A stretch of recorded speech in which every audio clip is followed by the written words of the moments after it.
All right, let's jump right in. We're talking about something powerful and honestly kind of mind-blowing. Vaccines that can actually prevent cancer. I know, it sounds like something straight out of science fiction, right? Can a vaccine really prevent cancer? Well, the answer is a huge yes. And the story of how we got here, it's just incredible.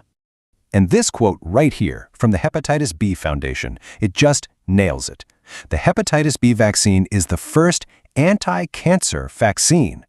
This is the whole idea in a nutshell. It's totally revolutionary. You stop a virus, you can stop a cancer.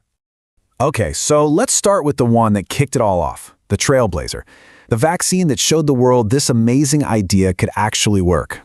First, you got to understand just how high the stakes are. We're talking about 820,000 deaths every single year. That's from complications of the chronic hepatitis B virus. HBV, as it's called, is a major global health problem. So here's the key thing to get. The vaccine doesn't go after cancer cells, not at all. What it does is it stops the virus, HBV, from ever getting a foothold in the first place. You see, the virus can cause a chronic infection, which messes up your liver, leading to something called cirrhosis, and that can lead to liver cancer. So, by stopping the virus, you break the entire chain. No virus, no chronic infection, no cancer. It's all about prevention, way upstream.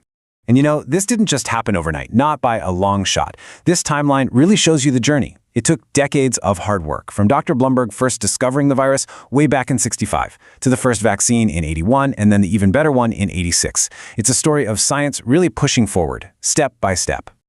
Okay, how cool is this? This is how the modern vaccine is actually made, and the science is just so clever. Scientists basically take a tiny, harmless piece of the hepatitis B virus, and they stick it into regular old baker's yeast. That yeast then acts like a little factory, pumping out this one viral protein. It can't make you sick or anything, it's just one piece of the puzzle. And it really is like giving your immune system a most wanted poster. Seriously, that's the perfect way to think about it. Your body sees this poster, this one little protein, and learns what the bad guy looks like. So if the real virus ever shows up, your immune system is like, aha, I know you, and it's ready to fight it off immediately. No hesitation. And does it work? Oh yeah, it works. Just look at this. This shows what happened in Italy after they started vaccinating all infants back in the 90s. The number of cases just plummeted. A 96% drop. I mean, that's not just a small change. That is a massive, monumental win for public health. It's proof right there. All right, so that's the hepatitis B vaccine. Now let's switch gears to another huge one, the HPV vaccine, and you'll see it's built on that very same brilliant idea. So, human papillomavirus, or HPV, is super common.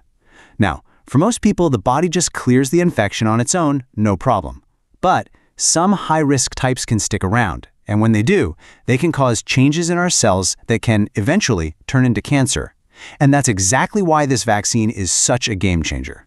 And a lot of people think HPV is only linked to cervical cancer. But look at this. It's so much more than that. It can cause cancers in the back of the throat, the oral cavity, and other areas too. This means the vaccine isn't just for women. It protects everyone, men and women alike. And the potential here, it's just on another level. The World Health Organization estimates that over the next century, we could prevent 60 million cases of cervical cancer. Think about that number. 60 million. It's why this vaccine is a core part of the global mission to basically make cervical cancer a thing of the past. So you might be wondering, why the focus on kids age 9 to 14? Well, it all comes down to timing. This is the sweet spot. You want to give the vaccine before someone is ever exposed to the virus. That way, their immune system builds up this super strong defense, making the vaccine as effective as it can possibly be. And the schedule is pretty simple too. For the younger group, that 9 to 14 range, it's just a 2-dose schedule. Easy. If you wait until you're 15 or older, you just need 3 doses to get that same level of rock-solid protection. Okay, so let's pull back and look at the big picture here. We've talked about the hepatitis B vaccine and the HPV vaccine.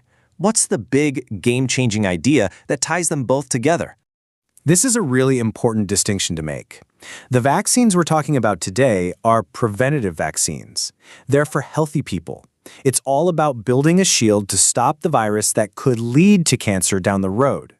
This is totally different from therapeutic vaccines, which is a whole other exciting field where scientists are trying to develop vaccines to help people who already have cancer fight it off.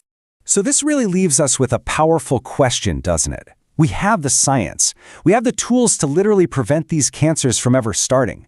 The challenge now isn't in the lab anymore. It's about getting these incredible tools to everyone who needs them. It's about education, access, and turning this amazing science into a reality for people all over the world.